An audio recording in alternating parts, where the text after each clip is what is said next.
Okay. तर आपलं current affairs हे सेकंड सेशन आहे आणि आज आपण बघणार आहोत वेगळे विषय. येस्टरडेज लेक्चर आपण कॅरी केलेले इकॉनॉमीचा एक टॉपिक होता, बरोबर, इंडस्ट्री 4.0. त्याच्यानंतर आपण बघितलेलं सेकंड टॉपिक ज्याच्यामध्ये आपण वर्ल्ड हॅपीनेस रिपोर्ट पाहिलेला होता. आणि थर्ड टॉपिक त्याच्यामध्ये कोणता बघितलेला होता? नॅशनल युथ पार्लमेंटचा. हे तीन टॉपिक आपण कव्हर केलेले. अगदी फॅक्ट पासून तर पूर्णपणे अनालिसिस पर्यंत आपले ते टॉपिक कव्हर झालेले आहेत. आता आजच्या सेशन मध्ये आपल्याला टॉपिक आहे डीएमचा, म्हणजे डिझास्टर अँड डिझास्टर मॅनेजमेंट या सब्जेक्टचा. याच्यामध्ये पहिला टॉपिक आहे लँडस्लाइड इन जोशीमठ, उत्तराखंड. इथे तुम्हाला इमेज दिसत असेल आणि इमेज मध्ये बघा तुम्हाला दिसत असेल की पूर्ण बिल्डिंग कशी तिरकी कोलॅप्स होत चालली आहे. आणि बाजूचा डोंगरही अगदी काय दिसतो आपल्याला, कशा वेड्यावाकड्या पद्धतीने तिरका झाल्यासारखं वाटतोय. आणि लँडस्लाइड आपण ऑलरेडी डिझास्टर मॅनेजमेंट सब्जेक्ट मध्ये पाहिलेला आहे आणि पूर्ण इन डिटेल बघितलेलं आहे, इव्हन डेफिनेशन पासून तर पुढचे पॉइंट. इथे सिंपल सांगते की जेव्हा काय होतं, समजा आता डोंगर उतार असतील किंवा कोणतीही जमीन असेल, तिच्यामधले जी स्ट्रेंथ आहे ती जेव्हा वीक व्हायला लागते तिथे काय होतं, लँडस्लाइड हॅपन होते. मग वेगवेगळी कारणं असू शकतात, वाऱ्याचं विदारण कारण असू शकतं, इरोजन असू शकतं, बरोबर की नाही, आणि काही मानवनिर्मित ऍक्टिव्हिटीज सुद्धा असू शकतात जी लँडस्लाइड हॅपन करते. आता इथे नेमकी काय कंडिशन झालेली होती, इश्यू काय होता तो समजून घेऊयात. जानेवारी 8, 2023 मध्ये ही काय आहे, जोशीमठ ही एक पिलग्रिमेज साइट आहे. म्हणजेच काय, पिलग्रिमेज साइटचा अर्थ काय की तीर्थक्षेत्र म्हणून ओळखलं जाणार आहे एखादं ठिकाण. Okay. So Chamoli district Uttarakhand मध्ये हे आपल्याला बघायला मिळते आणि त्याला डिक्लेअर केलं गेलं लँडस्लाइड सबसिडन्स झोन. ओके. कशामुळे? कारण कंटिन्युअस तिथे लँडस्लाइड आपल्याला होताना दिसत आहेत. आता इथे एक मॅप दिलेला आहे, अगदी तिरका मॅप आहे. तुम्हाला वाटेल अशी इमेज का दिली, पण ही आपल्या एनडीएमए च्या वेबसाईट वरची इमेज आहे. ओके. याच्यामध्ये तुम्हाला काय दिसत असेल की पूर्ण ग्रीन कलरचा पट्टा दिसतोय, ऑरेंज, रेड, बरोबर की नाही, आणि ब्ल्यू कलर, येलो कलर आणि व्हाईट कलर असे तुम्हाला पट्टे दिसत असतील. इथला जो ब्ल्यू कलर दाखवलेला आहे तो कशासाठी आहे? Very high hazard. त्याच्यानंतर येलो कलर आहे हाय हजार्ड साठी. देन मॉडरेट आणि हाय हजार्ड जो आहे तो येलो आणि रेड दोन्हीमध्ये दाखवलाय. आणि लो हजार्ड साठी ग्रीन कलर दाखवलाय आणि व्हेरी लो हजार्ड साठी पूर्ण व्हाईट ब्लँक मॅप जो आहे तो पूर्ण काय आहे, व्हेरी लो हजार्ड. आता हे उत्तराखंड सबसिस्टंट झोन, लँडस्लाइड सबसिस्टंट झोन, हे नाव तर तुम्हाला इथं दिसलं नाही, बरोबर. आता हे नाव तुम्हाला इथे दिसत नसलं तरी सबसिस्टंटचा अर्थ काय होतो की कंटिन्युअसली तिथं काय होऊ लागल्यात, मुवमेंट होऊ लागले, लँड काय होऊ लागले, फॉल्टिंग फोल्डिंग जे प्रकार आपण तुम्ही ज्योग्राफी मध्ये शिकत असाल ना, तर इथे तुम्हाला फॉल्टिंग म्हणजे मोठी खचदऱ्या तयार होताना दिसत. आणि याचाच अर्थ काय, भेगा पडणं, एखाद्या ठिकाणी लँड काय होणं, पूर्ण भेग पडून दुभंगणं, त्याला आपण काय म्हणणार, फॉल्टिंग. ओके. आता इथे जवळपास 4500 बिल्डिंग आहेत जोशीमठच्या एरियामध्ये आणि 610 घरं आहेत जिथे मेजर क्रॅक्स बघायला मिळालेत. विचार करा, एवढ्या मोठ्या घरांमध्ये काय बघायला मिळालेत आपल्याला, क्रॅक्स, त्या एरियामध्ये क्रॅक बघायला मिळालेत. आता ह्युमन सेटलमेंट जर तिथं आहे आणि अशा जर नॅचरल इव्हेंट कॅलामिटी तिथे घडू लागल्या, हे एक काय आहे, नैसर्गिक डिझास्टर आहे, आपत्ती आहे, बरोबर की नाही, आणि अशा जर गोष्टी तिथे आपण होऊ लागल्या तर मानव वस्ती काय करायला लागेल, आपल्याला दुसऱ्या ठिकाणी रिहॅबिलिट करायला लागेल. तर मिश्रा कमिशन आलेली 1976 ला, त्यांनी त्यावेळेस रिपोर्ट दिलेला की लँडस्लाइड जे आहेत ना, पहिल्यांदा तिथे काय झालेली आहे, लँडस्लाइड कधी, 1976 मध्ये. म्हणजे लँडस्लाइड आधीपासून नोटीस केल्या होत्या का? नाही, तर 76 मध्ये ती पहिल्यांदा नोटीस केली गेली. आता जवळपास 76चा पिरियड बघितला 47 पासून, तर आपल्याला काय दिसतं, बऱ्याचशा ऍक्टिव्हिटीज इथे घडून येताना भारतामध्ये दिसलं की नाही, स्वातंत्र्य मिळालं, इंडस्ट्रीयल ग्रोथ करायची होती, आपल्याकडे इन्फ्रास्ट्रक्चर डेव्हलप होत होता. आणि त्याच्यामुळे आपल्याला इथे काय बघायला मिळालं असेल की मोठ्या प्रमाणात ही लँडस्लाइड, नॅचरल डिझास्टरची सुरुवात. कारण का, कुठेतरी मॅनमेड कंडिशन असतात त्याच इंड्यूस करतात या गोष्टी. मग ही सिटी जी आहे ती एन्शंट लँडस्लाइड सिटी म्हणून पण ओळखली जाते, कारण आधी पण तिथे काय होत होत्या, लँडस्लाइड. एन्शंट लँडस्लाइड सिटीचा अर्थ असा होतो की पूर्वी तिथे मोठ्या प्रमाणात लँडस्लाइड हॅपन झाल्यात आणि त्याच्यावर एखादं शहर उभारले, त्याला काय म्हणतात, एन्शंट लँडस्लाइड सिटी. ओके. आता according to Uttarakhand state disaster management authority, आपण डिझास्टर मॅनेजमेंट ऑथॉरिटीज बघितलेले आहेत, डिझास्टर मॅनेजमेंट ऍक्ट 2005, बरोबर, आपण पाहिलेला होता. आणि त्याच्यानुसार 3 टियर स्ट्रक्चर तयार झालं की नाही. पहिलं काय असणार, NDMA, second SDMA, third one is DDMA. NDMA for central level, SDMA for state level आणि DDMA फॉर डिस्ट्रिक्ट लेवल, बरोबर. जिथे हेड कोण, कलेक्टर असणार आहे, तिकडे चीफ मिनिस्टर, आणि पुढे आपल्याला काय बघायला मिळतील, PM. सो अशा पद्धतीने त्या ऑथॉरिटीजची काय झालेली आहे, इस्टॅब्लिशमेंट झालेली आहे.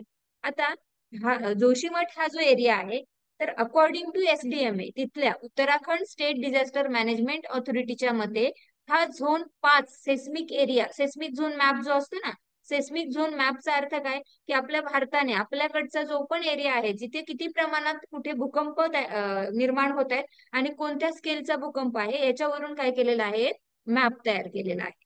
आणि त्याच्यामध्ये असं कळतं की उत्तराखंड स्टेट डिझास्टर मॅनेजमेंटचं म्हणणं आहे की हा जो एरिया आहे जोशीमठचा, तो झोन 5 मध्ये येतोय. ओके, तो कशामध्ये येतोय, झोन 5 मध्ये. आणि तिथे खूप मोठ्या प्रमाणात आपल्याला काय बघायला मिळतात, अर्थक्वेक. त्यांचा मॅग्निट्यूड भलेही कमी आहे, 5 रिश्टर स्केलचा आहे, पण फ्रिक्वेन्सी काय आहे तिथे जास्त आपल्याला बघायला मिळते. सो अशा पद्धतीने त्यांनी आपलं ओपिनियन दिलं. आता सेस्मिक झोनिंग मॅपिंग आपल्या कंट्रीमध्ये कशी केली जाते ते बघा. 4 पार्ट मध्ये किंवा 4 सेस्मिक झोन आपल्याकडे आहेत. झोन 5, त्याच्यानंतर झोन 4, झोन 3 आणि झोन 2.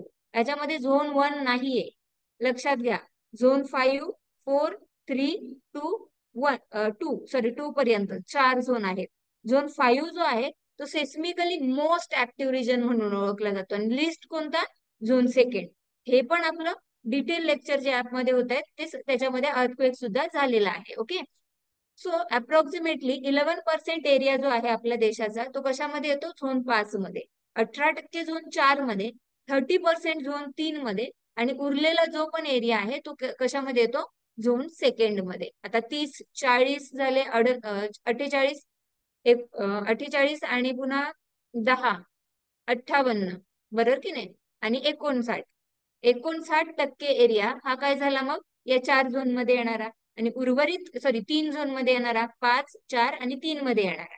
आणि उरलं किती मग आता, 42, बरोबर की नाही.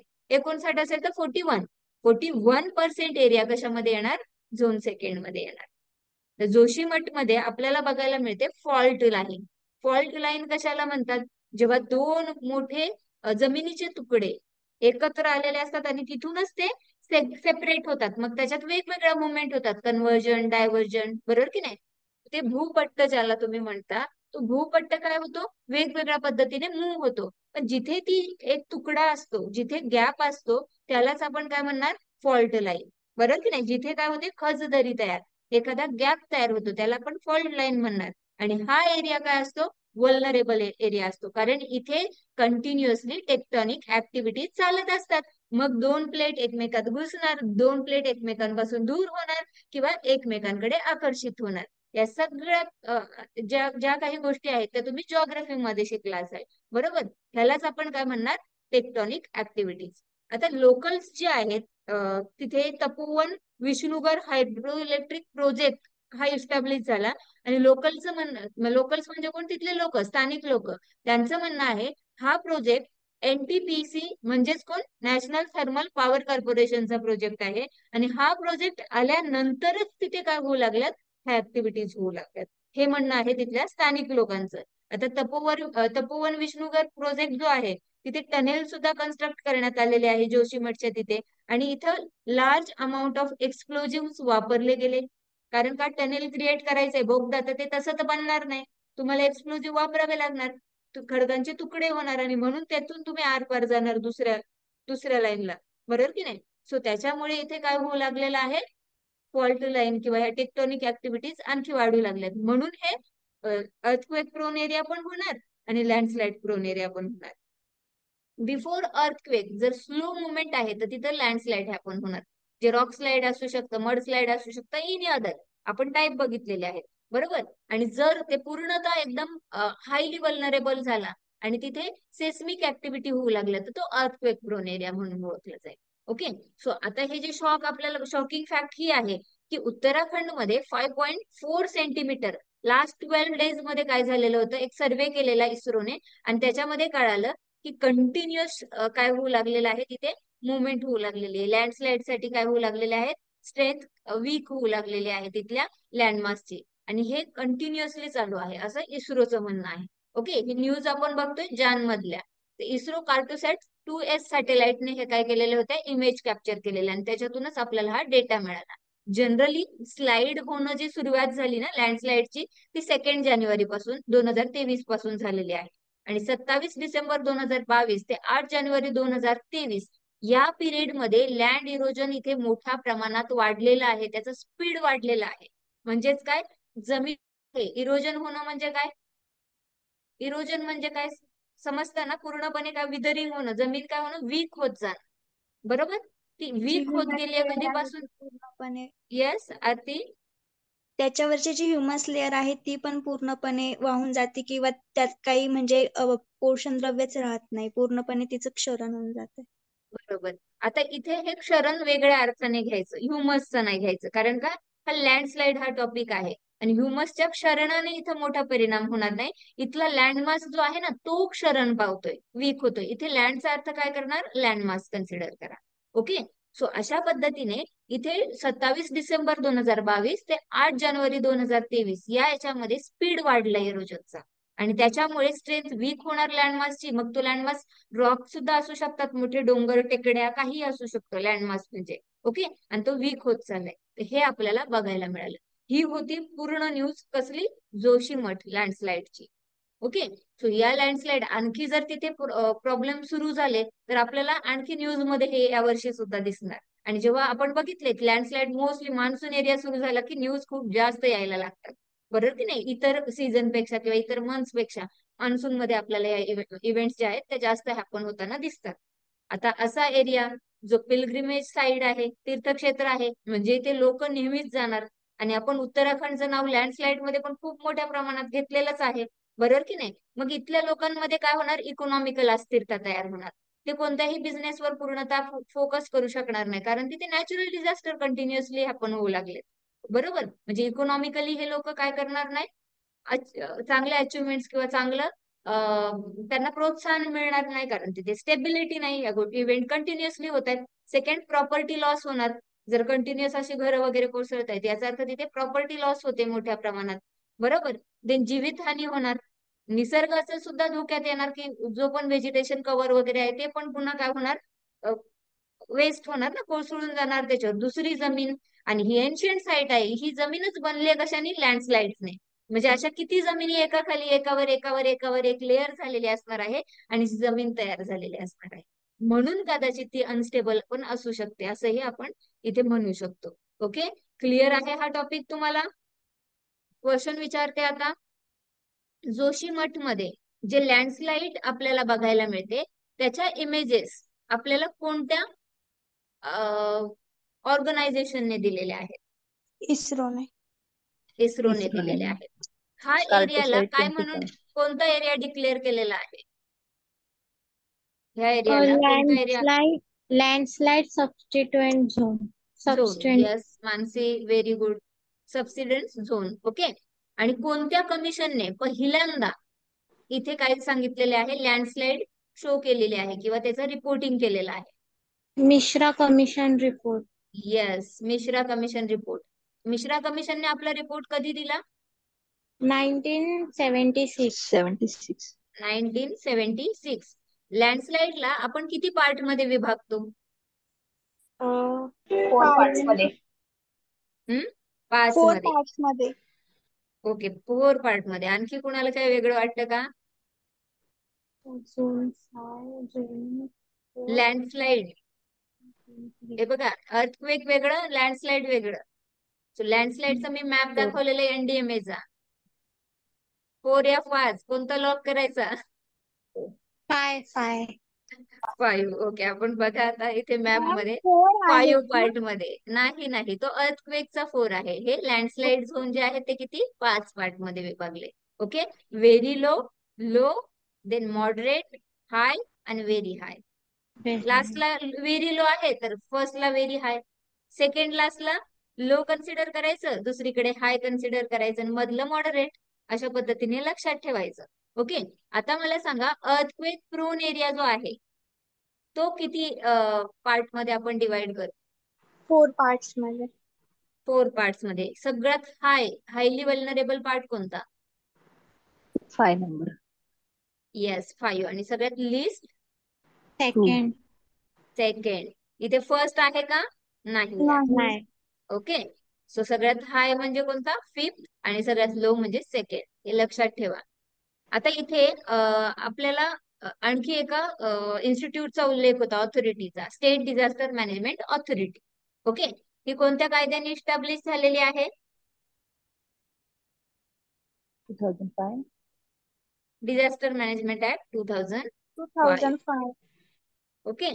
देन इस्रोने आपल्याला जे इमेजेस दिलेल्या आहेत त्या कोणत्या सॅटेलाइटच्या मदतीने दिलेल्या आहेत? कार्टोसॅट Cartosat पा- 25. S 2S, right. 2S Cartosat 2S. हे बघा, 2S. आता हे असे क्वेश्चन्स आहेत ना, हे विचारू शकतात काही एक्झामिनेशन. ह्याच्यातून तुम्हाला UPSC ची आन्सर रायटिंग सुद्धा बिल्ड होते. तुम्हाला कंबाईन द्यायचे तर फॅक्ट क्लिअर होत आहेत, तुम्हाला राज्यसेवा द्यायचे तर फॅक्ट क्लिअर होत आहेत, आणि प्लस UPSC लेवलला तुम्हाला या डिटेल्स मध्ये सगळ्या फॅक्ट युजही करता येतील. अशा पद्धतीने आपण हे सेशन अरेंज केलेले आहेत. तर इथे व्यवस्थित, आता या नोट्सही मी तुम्हाला इंग्लिश मध्येच फक्त प्रोव्हाइड करणार आहे. मेन मेन पॉइंट आहेत त्याच्यात क्रिस्प नोट बनवल्या तरी चालते, काहीच हरकत नाही पूर्ण नोट्स लिहिण्यापेक्षा. ओके. इथे जो प्रोजेक्ट उभारला गेला त्या प्रोजेक्टचं नाव काय होतं? जोशीमठच्या इथे प्रोजेक्ट उभारला गेलेला त्याचं नाव काय होतं? Natural thermal power NTPC. Corporation. NTPC. NTPCचा तो प्रोजेक्ट होता, पण प्रोजेक्टचं नाव काय होतं? NTPC म्हणजे national thermal power power corporation. Power corporation. प्रोजेक्टचं नाव होतं Tapovan Vishnugarh hydroelectric project. ज्या वेळेस आपल्याला मेन्शन करायचं किंवा विचारलं जी पण कोणतं आपलं ठिकाण कोणतं चालू आहे? जोशीमठ. जोशीमठ ह्या ठिकाणामध्ये कोणत्या प्रोजेक्टमुळे भूस्खलन पाहायला मिळतं? तर आपल्या लक्षात पाहिजे Tapovan Vishnugarh hydroelectric project. Okay. जो NTPC कडून इस्टॅब्लिश करण्यात आलेला आहे. ओके. क्लिअर आहे हा टॉपिक सगळ्यांना? Yes ma'am. ओके. आता बघा, इथे आपल्याला सेकंड टॉपिक समोर आहे तुमच्या इंडियन सायन्स काँग्रेस असोसिएशन. 2024 मध्ये सुद्धा याच्या संदर्भातल्या न्यूज आल्या होत्या. ओके. ज्याला आपण काय म्हणतो? भारतीय विज्ञान काँग्रेस परिषद. बरोबर. सो अशा पद्धतीने आता हे भारतीय विज्ञान काँग्रेस परिषदेचं मी तुम्हाला इथे एक सिंबल पण दिलेला आहे, त्यांचा लोगो बघा इथे. ओके. अशा लोगोवर सुद्धा कधी कधी काही छोट्या मोठ्या परीक्षांमध्ये क्वेश्चन विचारतात. आता इंडियन सायन्स काँग्रेस असोसिएशन जे आहे ते इनिशिएटिव्ह होतं ब्रिटिश केमिस्ट, 2 ब्रिटिश केमिस्ट एकत्र आले आणि त्यांच्या इनिशिएटिव्हनी हे Indian science Congress association establish झालं. त्याच्यामध्ये होते 1914 ला इस्टॅब्लिश झाले, बिफोर इंडिपेंडन्स आहे, म्हणून ब्रिटिश सायन्स केमिस्टची ते नाव आहेत. प्रोफेसर JL सायमनसन आणि प्रोफेसर PS मॅकमोहन या दोघांनी मिळून काय केलेली आहे? याची स्थापना केलेली आहे. आणि याची स्थापना का करण्यात आलेली? की वार्षिक एखादी मीटिंग व्हावी, जिथे कोण असतील? नोबेल लॉरेट असतील, सायंटिस्ट असतील, न्यू इग्नाइट माइंड स्टुडंट्स असतील, बरोबर, जे इंटेलेक्च्युअल्स आहेत त्यांनी एकत्र यावं आणि सायंटिफिक रिसर्च बाबत काय इथे करावं? डिस्कशन करावं, ज्याच्यातून भारताची वैज्ञानिक प्रगती घडवून आणता येईल. ओके. मग हे त्यावेळेस ब्रिटिश असोसिएशन जी होती ऍडव्हान्समेंट ऑफ सायन्स यांनी काय केलेलं? अरेंज केलेलं. कधी? 1914. आता याचे तेव्हाचे ऑब्जेक्टिव्ह आपण बघूयात. ओके. यांचं ऑब्जेक्टिव्ह होतं to advance and promote the cause of science in India. भारतात भारतीय लोकांना कसे कन्सिडर करत होते ब्रिटिश? अगदी सिंधू संस्कृतीचा शोध लागला तेव्हा तरी त्यांचे थॉट थोडेसे माइल्ड होत गेले, परंतु त्यापूर्वी कसे समजत होते? हे लोक काय? रानटी रानटी आहेत, संस्कृती. वाईल्ड आहेत, बरोबर की नाही? आणि अशा पद्धतीने आपली काय व्हावी?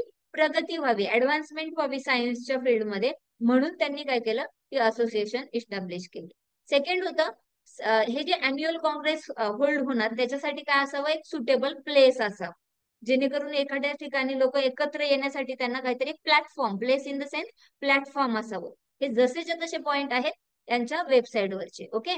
टू पब्लिश सच प्रोसिडिंग म्हणजेच काय? तर जर्नल, रिसर्च पेपर पब्लिश होणार, वेगवेगळे ट्रान्झॅक्शन, नवीन काही गोष्टी हॅपन होत आहेत, त्यांच्याविषयी इथे माहिती मिळणार, आणि जेणेकरून प्रॉपर माहिती मिळाली. आता ब्रिटिशांचा 1914चा हेतू हाही असू शकतो की हे वैज्ञानिक काय प्रगती करतायत, कोणतं नवीन मिसाईल तयार करतायत, की कोणते बॉम्बस्फोट वगैरे काय घडवून आणण्यासाठी काही दारुगोळा तयार करतायत, बरोबर, हे पण हेतू असू शकतो, आपण नाकारू शकत नाही. म्हणजेच काय? तर नवीन रिसर्चची माहिती, भारतीय बाबा किती लेवल पर्यंत त्यांचा इंटेलेक्च्युअलनेस आहे याची सुद्धा माहिती इथं मिळून जाईल त्यांना. देन सेक्युअर आणि मॅनेज फंड सुद्धा यांना मिळवायचे होते. अजून सुद्धा गव्हर्नमेंट त्यांना काय करत असते, फंड देत असते. तर त्यावेळेस फंड सुद्धा पाहिजेत होते, जर R&D करत असतील ते तर त्याच्यासाठी. कारण का आता ब्रिटिशांचे इथे ब्रिटिश पजेशन म्हणजे त्यांनी एक प्रकारे ट्रेडर्स म्हणून आले आणि काय केलं, पजेस केला एरिया आणि पॉलिटिकल पूर्णपणे हस्तक्षेप करून घेतला. तर कुठेतरी हे ब्रिटिश लोक आल्यानंतर त्यांना फंड्स पण पाहिजेत होते. जसं आपण बघितलं की तिकडच्या अधिकाऱ्यांचे पगार वेतन आपल्याकडून दिले जात होते की नाही, ह्या गोष्टी बदललेल्या. मग इथंच रिसर्च करायचंय, रिसर्च कोण करणार, ते इथून काय मिळणार त्यांना, पैसा. किंवा इंडियन्सने रिसर्च केला तरी त्यांच्यासाठी काय अवेलेबल करून देणार, ते फंड्स. ओके, तर कुठेतरी पुढे आपल्याला याच्यामध्ये बघायला मिळतं की काही ऑब्जेक्टिव्ह सुद्धा यांनी स्वतःच्या डोळ्यासमोर ठेवले, काही ऍक्ट केले, म्हणजे एखाद्या प्लेस मध्ये जाऊन त्यांनी काही रिसर्च वगैरे केलेले आपल्याला बघायला मिळतात. आता हा इंडियन नॅशनल काँग्रेस जे आहे ते 2023 मध्ये 108वी सेशन होतं, 108वी आवृत्ती त्यांची होती. ओके, जे इंडियन सायन्स काँग्रेसची आवृत्ती आपल्याला बघायला मिळते. एक मिनिट हा.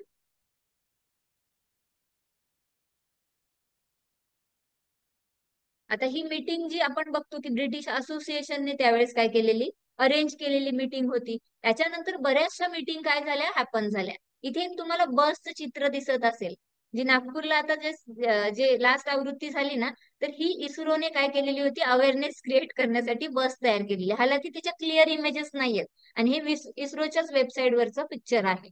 ओके, तर कुठेतरी सेशन पहिलं झालं 1914ला कोलकातामध्ये आणि प्रिमाईस होतं एशियाटिक सोसायटी कलकत्ता.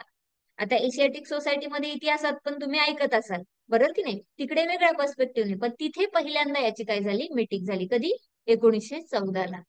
105वी मीटिंग इम्फाळला झाली, 106वी मीटिंग जालंधरला झाली, 107वी मीटिंग बँगळुरूला झाली. आता तुम्हाला बँगलोर आणि बँगळुरू मध्ये कन्फ्युजन नका ठेवू. बँगलोर जे नाव होतं ते रिनेम करण्यात आलं ऍज अ बँगळुरू. कधीपासून, 2014ला हा चेंज घडवण्यात आलेला आहे, 1 नोव्हेंबर 2014. आणि 108वी मीटिंग झाली नागपूरला आणि 2024 मध्ये 109वी मीटिंग असणार आहे, बरोबर. इथे आपल्याला बघायला मिळतं की 2021 आणि 22 याच्यामध्ये ड्यू टू COVID-19 ही जी इंडियन सायन्स काँग्रेस जे आहे ते सेशन हॅपन झालं नाही. 1914 पासून याच्यामध्ये कधीच खंड पडला नव्हता, परंतु फर्स्ट टाइम याच्यामध्ये आपल्याला काय दिसतो, खंड पडलेला दिसतो. कशामुळे, COVID-19 मुळे, 21 ते 22 मध्ये. ओके, तर 2024 मध्ये आता काय सिनारिओ आहे तो पण बघूयात, म्हणजे एकदम टॉपिक हा काय होऊन जाईल, क्लिअर होऊन जाईल. इंडियन सायन्स काँग्रेसची मीटिंग जी आहे या वर्षामध्ये आपल्याला झालेली दिसत नाहीये. आता त्याची वेगवेगळी कारण आहे. जर झाली असती तर ती कितीवी मीटिंग असती, 109वी मीटिंग. ओके, आता याच्यामध्ये काय झालं, पोस्टपोन करण्यात आलं. कारण का, तर 2 महत्वाचे ग्रुप याच्यामध्ये इन्व्हॉल्ड आहेत आणि त्यांच्यामध्येच डिसअग्रीमेंट झालं, म्हणजे त्यांचंच एकमेकांशी पटेनासं झालं आणि त्याच्यामुळे कुठेतरी काय झाली, ही इंडियन काँग्रेसची जी मीटिंग आहे ती पोस्टपोन झाली. आता इंडियन सायन्स काँग्रेस असोसिएशन जे आहे ते काय करतं, इव्हेंट ऑर्गनाईज करतं. ओके, इव्हेंट ऑर्गनायझर कोण आहे इथे, इंडियन सायन्स काँग्रेस असोसिएशन. आणि फंडिंग जी प्रोव्हाइड केली जाते ती DST कडून, department of science and technology कडून. दोघांचे रोल आले. फंड डिपार्टमेंट देते सायन्स अँड टेक्नॉलॉजी, याचा अर्थ गव्हर्नमेंटचा रोल आला. आणि ऑर्गनाईज करतं इंडियन सायन्स काँग्रेस, याचा अर्थ ही ऑटोनॉमसली वर्क करते. दोन्ही गोष्टी इथं आपल्याला क्लिअर होत आहेत. ओके, सो आता पुढे नेमका सिनेरिओ काय आहे ते बघूयात आपण मॅम याच्यात. हा पॉइंट रिपीट करा. कोणता, फंड प्रोव्हाइड करताना ऑर्गनाईज करतात ते. ओके, आता 2024 मध्ये बघा 109वी एडिशन होती. इथे काय झालं, इंडियन सायन्स काँग्रेस असोसिएशन जे आहे ना ते मीटिंग ऑर्गनाईज करतं. मीटिंग ऑर्गनायझर, इव्हेंट ऑर्गनायझर कोण झालं, ISCA. आणि फंडिंग कोण प्रोव्हाइड करणार, department of science and technology. याचा अर्थ ऑर्गनाईज करण्याची जबाबदारी त्यांची आहे, तर ते ऑटोनॉमस ऑर्गनाईज करणार त्यांच्या वेने, बरोबर. आणि फंडिंग गव्हर्नमेंट प्रोव्हाइड करते, तर तिथं गव्हर्नमेंटचा सुद्धा रोल आला. म्हणून दोघांच्या मध्ये प्रॉपर काय पाहिजे, कॉपरेशन पाहिजे, तरच या इव्हेंट हा पण होऊ शकतात. आणि हे कधी झाले, 2024चा हा सिनेरिओ आहे. ओके, आता याची कारण सुद्धा आपण समजून घेऊयात.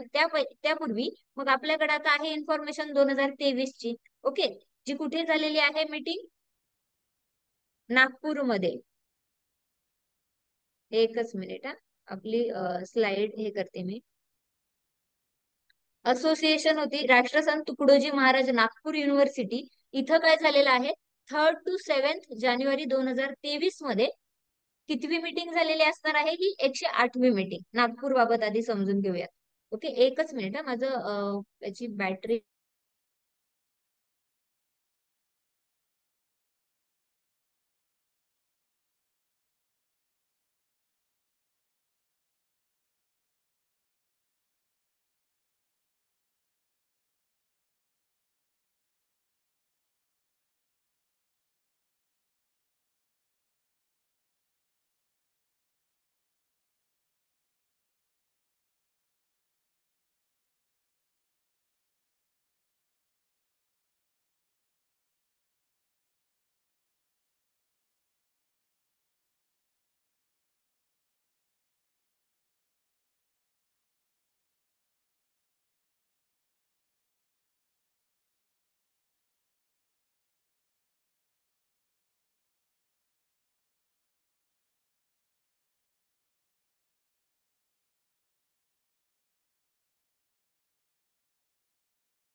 ओके, सो आता ही जी मीटिंग झाली 3rd to 7th जानेवारी 2023 मध्ये. आता इंडियन काँग्रेस बद्दल सायन्स काँग्रेस बद्दल सांगायचं झालं तर याची मीटिंग दरवर्षी ही जानच्या फर्स्ट वीक मध्येच काय होते, कंडक्ट होत असते. ओके, ही जी इव्हेंट असते ती कधी 1914 पासून. आता इथे बघायला गेलं तर आपले जे पीएम असतात त्यांचं एक कॅलेंडर असतं. पीएमचं कॅलेंडर म्हणजे काय, चार्जर. पीएमचं कॅलेंडर म्हणजे काय, तर दरवर्षी कोणत्या इव्हेंट ह्या रेग्युलरच असणार आहेत, फिक्स आहेत. त्यांचं एक प्रॉपर त्यांचा माहिती लेखाजोखा त्यांची ती डायरी एक प्रकारे. तर त्या कॅलेंडर नुसार पीएम सगळ्यात पहिली इव्हेंट कोणती करणार, इंडियन सायन्स काँग्रेसची. बरोबर, तर आता ह्या कॅलेंडर मध्ये पण हे फिक्स होतं. आणि 3rd to 7th जानेवारी 2023 ची जी मीटिंग झाली कुठे, राष्ट्रसंत तुकडोजी महाराज नागपूर युनिव्हर्सिटीमध्ये. त्याची थीम होती science and technology development for sustainable women empowerment. तर तुम्हाला हा टॉपिक सोसायटी इंडियन सोसायटीच्या पार्ट मध्ये मेन्स मध्ये पण टाकता येईल की विमेन एम्पॉवरमेंटला प्रमोट करण्यासाठीचे जे एफर्ट्स आहेत ना, त्याच्यामध्ये ही स्टेटमेंट तुम्हाला 1 मार्क मिळून देऊ शकते. ओके, कारण का तर इथे R&D रिसर्चचा एक काय आहे, ही प्रॉपर एक प्लॅटफॉर्म आहे. आणि तिथे विमेन एम्पॉवरमेंट साठी science and technology development for sustainable women empowerment म्हणजे टेक्नॉलॉजी डेव्हलप करा आणि त्याच्यातून विमेन एम्पॉवरमेंट कशी होईल हे सुद्धा बघा. बरोबर, तर ही एक महत्वाची गोष्ट आपल्यासाठी इथे बघायला मिळते. आता हे जे 100 वर्ष नागपूर युनिव्हर्सिटीने सुद्धा कंप्लीट केलेले आणि म्हणून तिथे काय केलं गेलेलं, आपण ही इव्हेंट ऑर्गनाईज केलेली जानेवारी 3rd 2023 ला. त्यांनी किती वर्ष कंप्लीट केले, 100 वर्ष. ओके, आता स्टॅम्प रिलीज झाल्यानंतर सायन्स काउन्सिल ऑफ इंडियाचा आपल्याला हे 3rd जानेवारी 2023 ला आपण ही मीटिंग स्टार्ट केली आणि चालली कधीपर्यंत, 7 जानेवारी 2023. नागपूरमध्ये झालेली ही 5वी मीटिंग आहे यांची. कितवी, 5वी कॉन्फरन्स आहे. पहिली झालेली 1920 ला, देन 1931 ला, देन 1945 ला आणि 1974 ला. या 4 आधीच्या काय झालेल्या आहेत नागपूरमध्ये मीटिंग. आणि इस्रोने काय केलं, स्पेस ऑन व्हील्स ही बस, जी आता मी तुम्हाला पिक्चर दाखवलेलं, स्पेस ऑन व्हील्स बस म्हणजेच काय, मोटर कार एक प्रकारची, ती क्रिएट केली गेली. कारण का तर इन्फॉर्मेशन लोकांपर्यंत, सामान्य नागरिकांपर्यंत माहिती जावं यासाठी ती बस तयार करण्यात आलेली. आणि ते होतं इंडियन सायन्स काँग्रेसचं एक अट्रॅक्शन. आता आपण 26 जानेवारी 15 ऑगस्ट वेगवेगळ्या हे करतात की नाही, थीम्स असतात आणि कार्यक्रम असतात की नाही, त्याच पद्धतीने इस्रोने काय केली, बस तयार केली की सामान्य नागरिकांमध्ये ही स्पेस ऑन व्हील्स बस जी आहे ती अवेअरनेस क्रिएट करेल. आणि अशा पद्धतीने इंडियन सायन्स काँग्रेस जे आहे ते आपल्याला काय बघायला मिळतं, हॅपन होताना. पहिली कधी, 1914 कुठे, कोलकाता, एशियाटिक सोसायटी, तिचं जे प्रिमाइस होतं तिथे. देन आपल्याला लक्षात कोणती ठेवायची आहे, 108वी. 108वी कुठे झाली मीटिंग, नागपूरला. नागपूरला. बरोबर, नागपूरला कोणत्या याच्यामध्ये प्रिमाइस, राष्ट्रसंत तुकडोजी महाराज युनिव्हर्सिटी. राष्ट्रसंत तुकडोजी महाराज. आणखी आणखी एक नाव मी घेतलेलं इथे, नागपूर युनिव्हर्सिटी, ज्याला आपण शॉर्ट मध्ये काय म्हणणार, नागपूर युनिव्हर्सिटी. ओके, आता याच्यानंतर नागपूर मधली ही कितवी मीटिंग होती, 5वी. 5वी. ओके, नागपूर मधली कितवी मीटिंग, 5वी मीटिंग होती. जी नागपूर युनिव्हर्सिटी होती तिला किती वर्ष पूर्ण झाले, 100 100 years. वर्ष. 100 इयर्स. ओके. आणि ह्या सायन्स काँग्रेस जे आहे, इंडियन सायन्स काँग्रेस, त्याची इस्टॅब्लिशमेंट कुणी केली? ब्रिटिश अधिकारी. दोघे जण ब्रिटिश केमिस्ट होते, त्यांनी केली. त्यांची नावं सांगू शकता? समोर आहेत, वाचा. मॅकमोहन प्रोफेसर आणि सॅमन्सन. मॅकमोहन. प्रोफेसर JL सायमन्सन आणि professor McMahon. Okay. Yes, so अशा मॅम. पद्धतीने ह्या काही फॅक्ट बघितलेल्या आहेत. नागपूर मधली मीटिंग, त्यांच्या डेट सांगू शकता? 1920 ला झाली, एक 31 ला झाली, 45 ला झाली, 75 ला झाली आणि आता 2023 ला झाली. ओके. ह्या किती? 5. आणि फर्स्ट वीक ज्यांच्या कोणत्या डेटला हे आपण झाली? 3 जी जानेवारी. 3 लास्टची जी जानेवारी. आहे 108वी, 3 7 जान टू 7 जान. बरोबर. आणि इस्रोने ही जी बस तयार केली तिला नाव काय दिलेलं? Space on Space wheels. on wheels. Space on wheels. Okay. पहिली मीटिंग कुठे झालेली आणि कधी झालेली? कलकत्त्याला झाली होती. एसियाटिक कलकत्त्याला झाली होती, एशियाटिक सोसायटीच्या प्रिमाइस मध्ये. बरोबर. क्लिअर आहेत या फॅक्ट? आता याच्यामध्ये जेव्हा खंड पडला मीटिंग्स मध्ये, तू कोणत्या वेळेस मीटिंग मध्ये गॅप आला? 21 आणि 22. 21 आणि 22 ड्यू टू COVID-19. ओके. त्याच्यानंतर आपण 2024चा डेटा बघितलेला आहे. ओव्हरऑल फक्त इन्फॉर्मेशन. पुन्हा एकदा 24च्या डेटावर बॅक येऊयात आपण. ओके. इंडियन सायन्स काँग्रेसच्या ज्या मीटिंग झालेल्या नाही, पुढे बघायला काय मिळतात आपल्याला? Due to COVID-19. त्याच्यानंतर सेकंड टाइम खंड कधी पडतोय? 109व्या मीटिंगला. 109वी मीटिंग कधी होणार होती? आता 2024च्या जान मध्ये व्हायला पाहिजे, बरोबर की नाही? आणि इथे खंड का पडला? 2 इम्पॉर्टंट ग्रुपमध्ये डिसएग्रीमेंट. त्या कोणकोणत्या? इंडियन सायन्स काँग्रेस असोसिएशन आणि दुसरं department of science and technology. Indian science Congress association काय करतं? ऑर्गनाईज करतं, इव्हेंट ऑर्गनायझर. आणि फंडिंग कोण? DST प्रोव्हाइड करतं. ओके. सो लास्ट सप्टेंबरला DST ने काय केलं? फंडिंग प्रोव्हाइड केली नाही, स्टॉप केलं. आणि त्यांनी सांगितलं की मनी प्रॉब्लेम्स चालू आहेत. ओके. कारण का? तर नुकतंच आपण सगळ्या कोविड वगैरे समस्येतून आलेलो, इकॉनॉमिक ग्रोथ तेवढी नाही, अशी वेगवेगळी कारणं दिली आणि फंड प्रोव्हाइड करू शकत नाही. मग ISCA काय झालं? डिसएग्रीड. त्यांनी काय म्हटलं की आम्ही कोर्टमध्ये फाईट करू तुमच्या डिसिजन अगेन्स्ट. कारण का?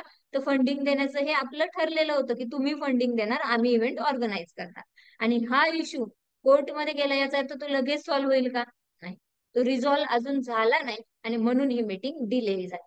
ओके. आता याला क्रिटिसिझम पण केलं गेलं खूप साऱ्या आपल्यासारख्या सामान्य लोकांनी, की चांगलं आहे, सायन्ससाठी एक प्लॅटफॉर्म मिळतोय, बऱ्याचशा काय आहेत गोष्टी आहेत त्यांची माहिती मिळेल इथे. तर कुठेतरी तुम्ही काय करायला पाहिजे होतं? तुमच्यामध्ये सिरियसनेस नाही ना, गव्हर्नमेंटमध्ये सिरियसनेस आहे फंडिंगसाठी, ना असोसिएशनने काही स्ट्रिक्ट गोष्टी केल्या की स्वतःच्या बेसवर काही ह्या मीटिंग आपण केल्या. ओके. तर कुठेतरी मग हे कंटिन्युअस चालूच आहे. गव्हर्नमेंटचा सपोर्ट नाहीये. आणि सायंटिस्ट लोकांना काय पाहिजे? जर त्यांना जे टॉप सायंटिस्ट आहे त्यांचं म्हणणं काय आहे? गव्हर्नमेंट जर सपोर्टच करणार नसेल, फंड्सच नसणार आहेत, तर आम्ही तिथे काय करणार? ते कशाच्या बेसवर रिसर्च करणार? पैसा लागतो, खूप मोठ्या प्रमाणात पैसा लागतो अशा गोष्टींसाठी. आणि ते कशाच्या बेसवर तो पैसा तिथे खर्च कसा काय करणार? म्हणून त्यांनी काय म्हटलं की आम्ही सुद्धा आता काही इच्छुक नाही आहोत या गोष्टीसाठी. ओके. मग पुन्हा ऑर्गनाईज त्यांचं म्हणणं आलं की गव्हर्नमेंटचं म्हणणं आहे की तुम्ही तुमचे पैसे जमवा, किंवा आम्ही दिले तरी तुम्ही तुमचं काय करा? इंडिपेंडेंटली ऑर्गनाईज करा. ओके. गव्हर्नमेंट काय करेल? पैसे देईल आणि ऑर्गनाईज तुम्ही इंडिपेंडेंटली करताय. तर बऱ्याचदा इथे काय झालेलं आहे की जे बरेचसे स्पीकर्स आहेत त्यांनी सुद्धा हा फायनान्शियल सपोर्टसाठीचा टॉपिक काय केलेला आहे? गव्हर्नमेंटकडे उचललेला आहे, किंवा डायरेक्ट कोणीच याच्यावर काही ओपिनियन अजूनही देत नाहीये. कंट्रोवर्सीज चालू आहे. आणि गव्हर्नमेंटला काँग्रेस काय करते? ही जी इंडियन सायन्स काँग्रेस आहे ब्लेम करते गव्हर्नमेंटला, कारण तुम्ही काय करताय? पैसेच दिले नाहीये, तर तुमच्यामुळे हे सगळं हॅपन होतंय. ओके. आणि इंडियन सायंटिस्ट लोक असणार ते डिमोरलाइज होणार की नाही? आणि त्यांच्यासाठी इंटरनॅशनली जर विचार करायचा झाला तर ही खूप एम्बॅरेसिंग सिच्युएशन आहे.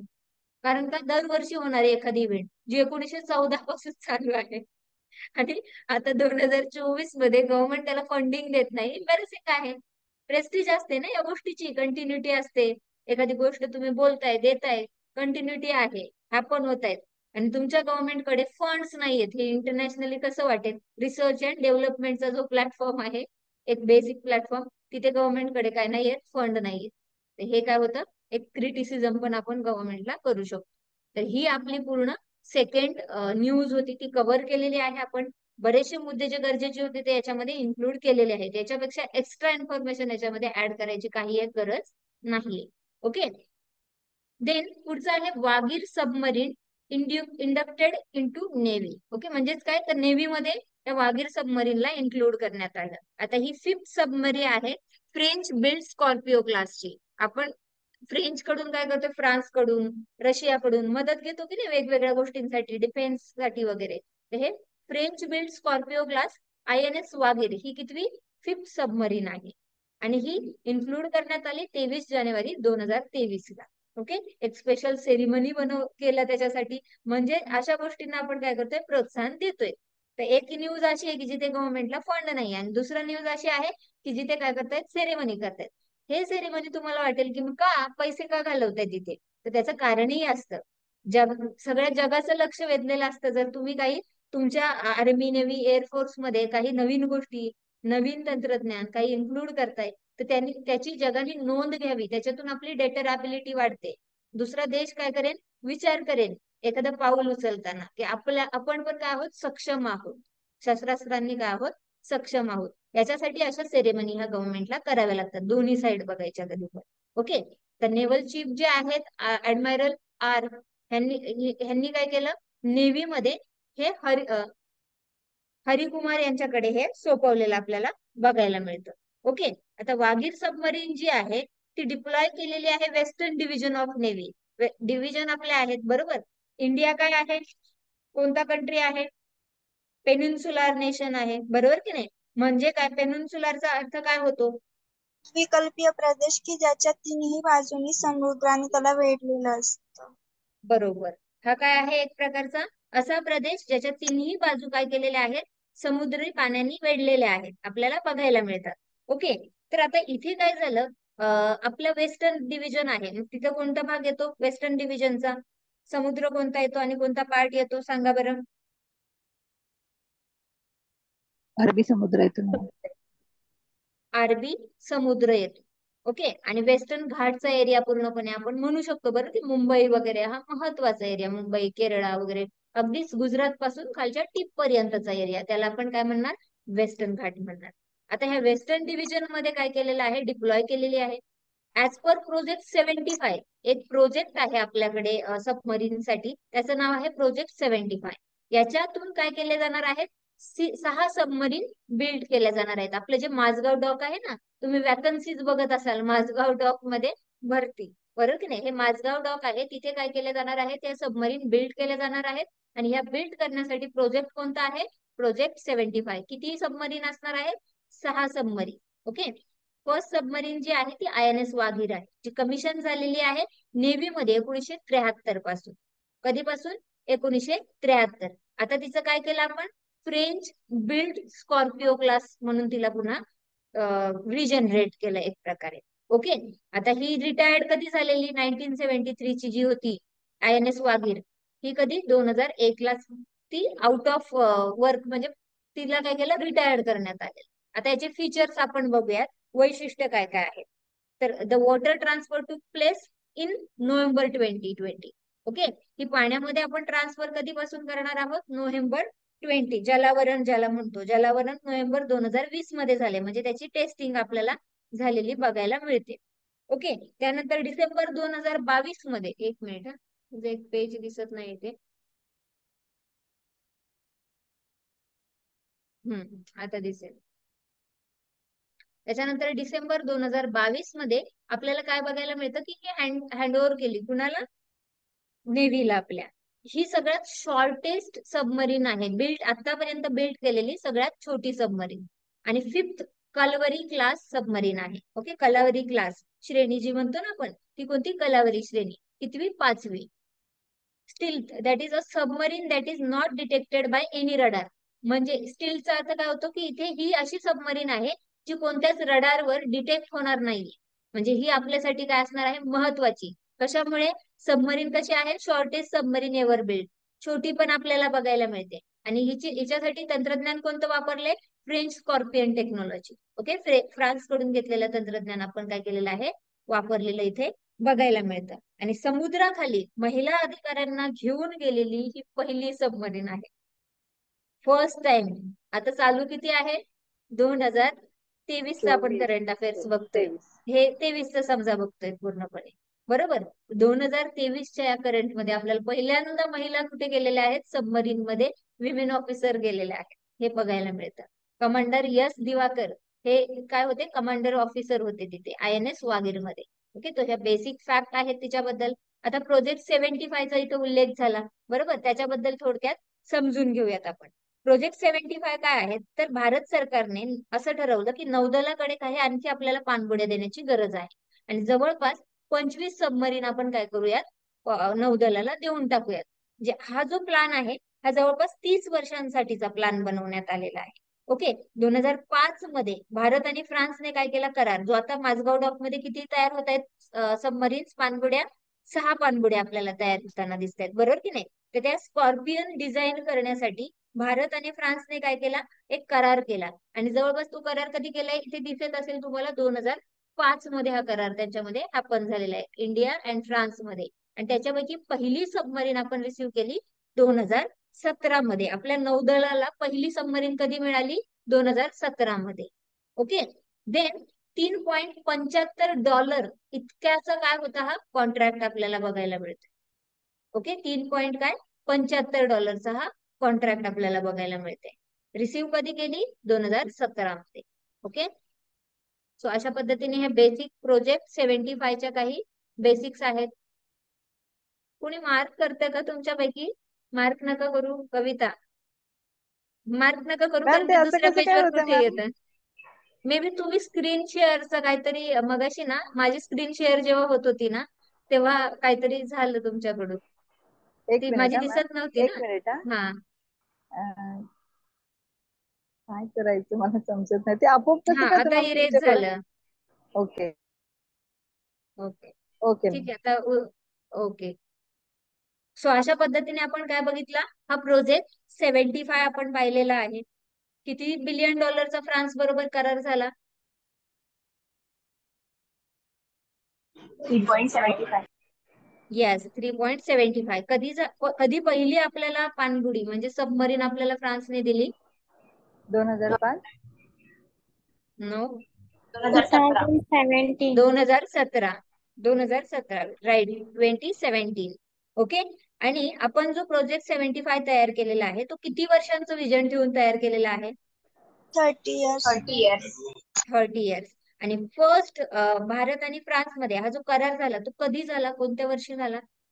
2005. येस, 2005 मध्ये झालेला आहे. Very good. ऋतुजा, ज्योती, मानसी छान आन्सर करते. आरती. ओके. सो अशा पद्धतीने आपल्याला बघायला मिळालं प्रोजेक्ट 75. आता प्रोजेक्ट 75 नंतर आपल्याला इम्पॉर्टंट काही गोष्टी बघायच्या आहेत. जसं की आता वागीरचे जे महत्वाचे काही आकडे आहेत ना, काही नंबर्स, फॅक्ट्स, ज्यांच्यावर क्वेश्चन विचारले जातात छोट्या मोठ्या एक्झामला. आपण म्हणू शकतो की 50 दिवसापर्यंत वागीर काय राहू शकते? पाण्याखाली कंटिन्युअस राहू शकते. किती? 50 डेज. 50. ओके. 50 डेज साठी. आणि 50 सैनिक एकाच वेळी त्याच्यामध्ये राहू शकतात. 50 दिवस पाण्याखाली राहू शकते. 50 सैनिकांना आपण त्याच्यामध्ये डिप्लॉय करू शकतो. आणि जवळपास हिची जर लांबी, लेंथ आणि हाईट जर बघायला गेलं तर 67 मीटर इतकी काय आहे? लांब. आणि 21 मीटर्स काय आहे? हाय. रडारवर ही नोटीस होत नाही. आणि इक्विप केलेली आहे 16 टॉर्पेडोज, माइन्स, मिसाइल्स यांनी. ओके. 16 टॉर्पेडो आहेत, ते माइन्स आहेत, मिसाईल जे आहेत त्याच्यामध्ये त्यांची इथे माहिती आहे. असे काही फॅक्ट विचारला नाही जात, पण लक्षात राहाव्या तुमच्या. ओके. काय वैशिष्ट्य जर कधी आले चुकून तर तुम्ही त्याच्यामध्ये, कारण पहिल्यांदा विमेन्सला वगैरे डिप्लॉय केलं गेलेलं आहे. बरोबर की नाही? तिथे 12,000 किलोमीटर म्हणजे 12,000 किलोमीटर काय करू शकते ती? एका दमात पार करू शकते. 12,000 किलोमीटर एका दमात ती काय करू शकते? पार करू शकते. आणि टोटल वेट जर सांगायचं झालं तर 1700 टन्स आहे तिचं वेट. किती? 1700. अशा पद्धतीने ही पूर्णपणे आपण काय केलेलं आहे? माहिती पाहिलेली आहे. कशाबद्दल? वागीर बद्दल. आणि हा वागीर ही कशाचा पार्ट येते? प्रोजेक्ट 75. बरोबर. प्रोजेक्ट 75 30 वर्षांसाठी आहे. आपल्याला वागीर क्रिएट करण्यासाठी जी तंत्रज्ञान आहे कुणाकडून घ्यावं लागलं? फ्रान्स कडून घ्यावं लागलं, ज्याला आपण Transfer. स्कॉर्पियन डिझाईन म्हणतोय. ओके. जे फ्रान्सकडून आपण 6 इंडायजेनस सबमरीन तयार करण्यासाठी घेतलेले आहेत आणि ज्या प्रोजेक्ट 75 अंतर्गतच बिल्ड होणार आहेत. प्रोजेक्ट 75 नाव जरी असलं तरी पाणबुड्या किती तयार होणार आहेत त्याच्यातून? 6. 6. नो, प्रोजेक्ट 75 अंतर्गत फ्रान्सच्या करारानुसार 6 बनतील त्यांच्या बरोबर. टोटल प्रोजेक्ट 75 मध्ये किती? 25. 25. येस, 25 काय करणार आहोत आपण? पाणबुड्या सरकार आपल्या नेव्हीला देणार आहे. कशामधून? प्रोजेक्ट 75. क्लिअर आहेत या सगळ्या न्यूज? आता ती आणि ते न्यूज आपण कलावरी काय होतं? कलावरी प्रोजेक्ट होतं काय? श्रेणी असते, ती श्रेणी. अच्छा. त्यांच्यामध्ये क्लास असतात ना वेगवेगळे, आपण कसं मॉडेल म्हणू शकतो वेगवेगळे, तसं क्लास श्रेणी आहे कलावरी. ओके, सो अशा पद्धतीने आपण बघितलेलं आहे वागीर बद्दलची माहिती, त्याच्यामध्ये प्रोजेक्ट 75 बद्दलची थोडीशी माहिती, पूर्ण कॅरेक्टरिस्टिक वागीरचे आपण पाहिलेले आहेत. आता याच्यानंतर आपल्याला पुढचा पॉइंट बघायचा आहे, लॉन्च ऑफ SSLV D2. आता मी काय केलेलं आहे माहितीये का? कोणतं पॉलिटिकल, तर पॉलिटिकल सगळ्या न्यूज नाही कंटिन्यू केला, वेगवेगळ्या आपण न्यूज घेतोय, डायव्हर्स न्यूज. कारण का? तर आता नेक्स्ट इयर पासून काय होते, युपीएससी पण MPSC पण UPSC सारखी होते, रायटिंग येणार आहे. तर हे चेंजेस आपण केलेले आहेत की फॅक्टफुल हवं तर 1-2 फॅक्ट पण मी टाकत जाईल, व्यक्तिवेद वगैरे जे असतात ना, पार्ट बुक्स वगैरे असतात, ते पण हळूहळू काय करेल मी इन्क्लूड करत जाईल. पुढे आपल्याला बघायचं आहे SSLV D2 चं लॉन्च. इस्रोने स्मॉल सॅटेलाइट व्हेकल म्हणजेच काय, SSLV D2 हे काय केलेलं आहे, सतीश धवन स्पेस सेंटर श्रीहरिकोटा येथून लॉन्च केलेलं आहे 10 फेब्रुवारी 2023 ला. ओके, आता हे स्मॉलेस्ट मिसाईल आपल्याला बघायला मिळतं. काय आहे हे स्मॉलेस्ट मिसाईल? हे काय झालं, त्याचं फीचर झालं कोणाचं? SSLV D2. Okay, small satellite launch vehicle D2 कुठून लॉन्च करण्यात आलंय? Sriharikota, Satish Dhawan space centre Sriharikota. ही पर्टिक्युलरच नावं आहेत, हे लॉन्च जिथून केलं जातं ना, 2-4 नावच दिसतील तुम्हाला, तर ती लक्षात राहतातच. आणि कधी केलं लॉन्च? 10 फेब्रुवारी 2023 ला लॉन्च केलेलं आहे. स्मॉलेस्ट मिसाईल असणार आहे. अर्थ ऑब्झर्वेशन सॅटेलाइट, ज्याला आपण EOS-07 म्हणतो, JANUS-1, जे अमेरिकन कंपनी अँथरस यांनी काय केलेलं आहे, अँड स्मॉल, एक मिनिट, स्मॉल सॅटेलाइट आझादी SAT-2 हे काय केलेलं आहे, स्टुडंट्स लोक जे आहेत ऑल ओव्हर कंट्री मधले एकत्र आले आणि त्यांनी हे बनवायला मदत केली, एक प्रकारे लॉन्च करताना आपण बघतोय. ओके, सो याच्यामध्ये पृथ्वीभोवती 450 किलोमीटर वर्तुळाकार कक्षा, पृथ्वी कशी आहे वर्तुळाकार, भले ती पोल्सला काय आहे, थोडीशी प्रेस झालेली आपल्याला दिसते, म्हणून तिचा शेप आपण अर्थ लाईक शेप, जिओइड शेप म्हणतात त्याला, बरोबर की नाही? पूर्ण सर्कल नाहीये ती. तर कुठेतरी पृथ्वीच्या सर्क्युलर ऑर्बिटमध्ये 450 किलोमीटर मध्ये हे काय होणार आहे, लॉन्च, किंवा ह्या कक्षेमध्ये याला सोडण्यात येणार आहे. ओके, 450 किलोमीटरच्या कक्षेमध्ये सोडण्यात येणार आहे. ऑगस्ट 7, 2022 आणि एकच मिनिट, एक मिनिट.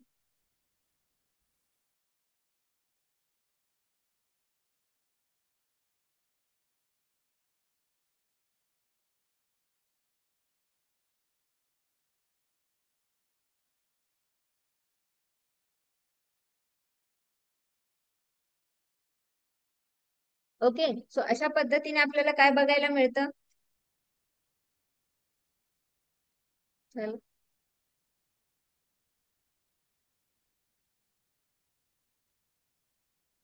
ओके, यापूर्वी 7 ऑगस्ट 2022 ला आपण काय केलेले, 2 सॅटेलाइट लॉन्च केलेले SSLV रॉकेट मधून. ओके, आता हे 2 कोणते होते? EOS-02 आणि आझादी सॅट. ओके, आझादी SAT-2 किंवा आझादी सॅट आणि EOS-02. आता हे जे आहेत यांच्यामध्ये काय बघायला मिळालं, ऍक्सेलरोमीटर आहे तो फेल झाला त्यांचा. ऍक्सेलरेशन म्हणजे काय, एखाद्या गोष्टीला स्पीड देणं, आणि ऍक्सेलरोमीटर म्हणजे काय, तर तो स्पीड देण्याचं काम करेल. याच्यामध्ये काय आलं, फेलर आलं, पूर्णपणे खराब झालं. आणि लास्ट स्टेजला हे EOS-02 आणि आझादी सॅट जे आहे ते दोन्ही पण काय झाले, रॉंग ऑर्बिट मध्ये गेले, म्हणजे ते कुठंतरी आता इतर ठिकाणी फिरत असतील. आपलं एक्सपेक्टेशन काय होतं की त्यांनी जिथे आपल्याला त्यांना पाठवायचंय, जसं आता वरचं आपण बघितलं 450 किलोमीटर या सर्क्युलर ऑर्बिट मध्येच लॉन्च करायचंय की नाही आपल्याला, तिथंच लॉन्च झालं तर त्याचा उपयोग. ते डिझाईन तसं करण्यात आलेलं असतं, जेणेकरून तिथून ते काय करेल, कॅप्चर करेल इमेजेस वगैरे, वेगवेगळी कारण असू शकतात. ते इथे काय झालं, फेलर झालं ऍक्सेलरोमीटर, आणि हे काय झाले, फेल होऊन गेले. SSLV D2 जे आहे ते फर्स्ट स्मॉल सॅटेलाइट लॉन्चर आहे, म्हणजे रॉकेट लॉन्चर आहे. ओके, जे सगळ्यात पहिल्यांदा भारतामध्ये काय आहे, स्मॉलेस्ट सॅटेलाइट लॉन्चर जर कोणतं असेल तर त्याचं नाव काय आहे, SSLV D2. ओके, आणि अर्लियर स्मॉल सॅटेलाइट्स लॉन्च केले गेलेले आहेत पोलार सॅटेलाइट लॉन्च व्हेकलच्या माध्यमातून. PSLV, GSLV हे ऐकत असाल ना तुम्ही. Yes ma'am. Yes, ma'am. आणि हे हे काय कशासाठी आहे, PSLV स्मॉल सॅटेलाइट लॉन्च करण्यासाठी, polar satellite launch vehicle. Okay, आणि सेकंड वन वर GSLVचं नाव तुम्ही ऐकत असाल. लार्जर मिशन्स जे असतात, मोठे मिशन जिथे geo stationary satellite launch vehicle वापरतात. हे टेक्नॉलॉजी मध्ये तुमचे इंडेप्थ झालेलं असेल, इथे फक्त शॉर्ट मध्ये समजून घ्या. ओके, GSLV मार्क 3 लॉन्चर जे आहे ते काय आपल्याला बघायला कशासाठी बघायला मिळतं, जिओ स्टेशनरी ऑर्बिट साठी आपल्याला बघायला मिळतं. आता SSLV जे आहे ते can be launch any time from anywhere, कुठूनही आणि कधीही त्याला लॉन्च आपण करू शकतो. म्हणजेच काय, एक प्रकारे झालं मोबाईल लॉन्च व्हेकल झालं. Why it is mobile launch vehicle, because it is the smallest satellite launcher किंवा स्मॉलेस्ट रॉकेट लॉन्चर. सगळ्यात छोटा आहे. छोटा असणं म्हणजे काय, मुव्हेबल आहे, म्हणून इथे मोबाईल लॉन्च व्हेकल. मोबाईलचा अर्थ आपला हा सेलफोन नाहीये. मोबाईलचा अर्थ इथे मोबिलिटी काय म्हणजे घ्यायचंय, लवकर मूव्ह होणं. मुवमेंट. Yes, movement. इथे अर्थ काय घ्यायचंय, मुवमेंट घ्यायचंय.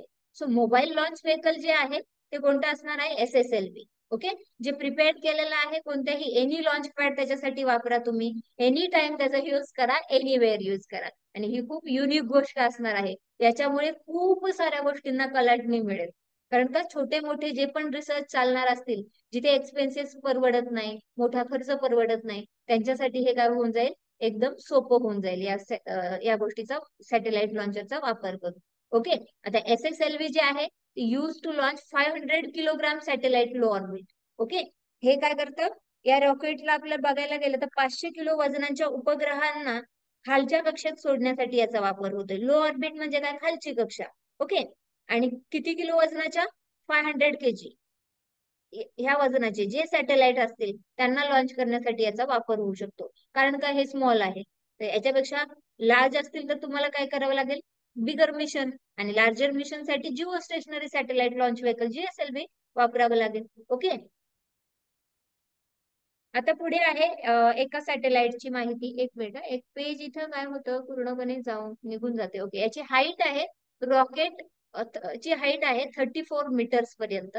ओके, आणि 2 मीटर हे काय असणार आहे, 2 मीटर पर्यंत विड्थ. आणि वेट जे आहे ते 120 टन. हाईट किती, 34 मीटर्स, विड्थ किती, 2 मीटर्स, आणि वेट किती, 120 टन्स असणार आहे. EOS 07 याचं वेट आणि याची माहिती पण बघूयात, कारण त्यांचाही आपण उल्लेख केलेला आठवतोय का, EOS 07. याच्यामधून काय केलेलं आपण, अर्थ ऑब्झर्वेशन सॅटेलाइट आहे, अमेरिकन कंपनी अँटरिसचा JANUS-1 आणि देशभरातले आपले विद्यार्थी यांनी एकत्र बनवलेला कोणता, आझादी SAT-2, बरोबर की नाही. हे 2-3 नावं आपण याच्यामध्ये ऐकलेली आहेत. याच्यामध्ये आपल्याला काय बघायला मिळतं, EOS 07 चे काही कॅरेक्टरिस्टिक बघा. वेट आहे 156.3 kg. डिझाईन आणि मॅन्युफॅक्चर केलंय इस्रोने. लाईफ आहे 1 वर्ष. 1 वर्षापर्यंत ते काय करेल तिथे काम, आणि नंतर ते काय होईल, स्पेस डेब्रिस, ज्याला आपण काय म्हणू, ई वेस्ट, स्पेस मधला ई वेस्ट, बरोबर की नाही, ते स्पेस डेब्रिस बनून जाईल 1 वर्षानंतर. देन ऑब्जेक्टिव्ह आहे to design and develop a micro satellite as a payload for SSLV D2 launch vehicle. आपण बघितलं स्मॉलेस्ट साठी हे काय बनणार आहे, पेलोड. एक छोट्या स्केलला मायक्रो सॅटेलाइट, छोटे सॅटेलाइट सोडण्यासाठी त्यांची काय केलेली आहे, डिझाईन आपण केलेली बघायला मिळते. देन आहे JANUS-1, वेट आहे 10.2 kg. हे काय, world first satellite design and build entirely using an Indian companies Intuit cloud platform. कुणाचीच मदत घेतलेली नाहीये, हे केवळ आणि केवळ काय आहे, भारतीय कंपनीच्या cloud platform. End to end म्हणजे काय, सुरुवातीपासून शेवटपर्यंत भारतीय कंपनीचंच इथे काय केलेलं आहे, क्लाउड प्लॅटफॉर्म आपण यूज केलेला बघायला मिळतो. आणि जगात तयार केलेला हा जगातील पहिला उपग्रह आहे. ओके, जगातील काय बघायला मिळतोय, हा पहिला उपग्रह पूर्णपणे भारतीय कंपनीचा. कम्प्लीट असेंबली, इंटिग्रेशन, टेस्टिंग या सॅटेलाइटची कोण करणार आहे, Anant technology limited ATL in Bangalore. Bangalore मध्येच याचं काय असणार आहे, असेंबली म्हणजे काय, त्याला तयार करणं आलं, असेंबल करणं म्हणजे काय, तयार करणं. इंटिग्रेशन त्याचं पूर्णपणे पार्ट वगैरे इंटिग्रेट करून ते बनवणं, मेकिंग, आणि सोबतच टेस्टिंग, ते बरोबर वर्क करते की नाही त्याची टेस्टिंग, हिची जबाबदारी कोणाला आहे, Anant technological technology limited Bangalore. Okay, आता इथे बघायला मिळतं technology demonstration smart satellite base ही वापरलेली आहे. US फॉर्म जी आहे अंटरीस सॉफ्टवेअर प्लॅटफॉर्म यांच्याकडून काय घेतलेलं आहे आपण तंत्रज्ञान घेतलेलं आहे. शॉर्ट मध्ये लक्षात ठेवा. कुणाकडून घेतलेलं आहे अमेरिकेची फॉर्म आहे. फॉर्म अँटरीस सॉफ्टवेअर प्लॅटफॉर्मवर सॉफ्टवेअर आधारित. प्लॅटफॉर्म. येस, त्याच्या यूज करून आपण हा स्मार्ट सॅटेलाइट काय केलेला आहे तयार केलेला आहे JANUS-1. त्याच्यानंतर लास्ट एक आपला सॅटेलाइट आहे आझादी सॅट-2 ज्याचं वेट आहे 8.7 kg.